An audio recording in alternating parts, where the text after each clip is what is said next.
रोज के कमाइल खड़े खड़े झोंक दे।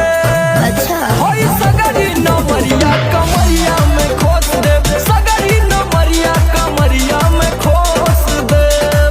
अरे आय छे मूरन के दिन माँ बाबा अंगना में, आय छे मूरन के दिन माँ बाबा अंगना में।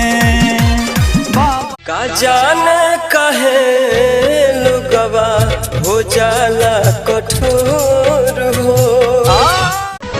श्री राम जन्मभूमि अयोध्या का है नजारा, अयोध्या का है नजारा, है स्वर्ग से भी सुंदर। जगन्नाथ मंदिर का नाम तो आप सभी ने सुना होगा, क्योंकि इस मंदिर को हिंदुओं के 4 धामों में से एक माना जाता है।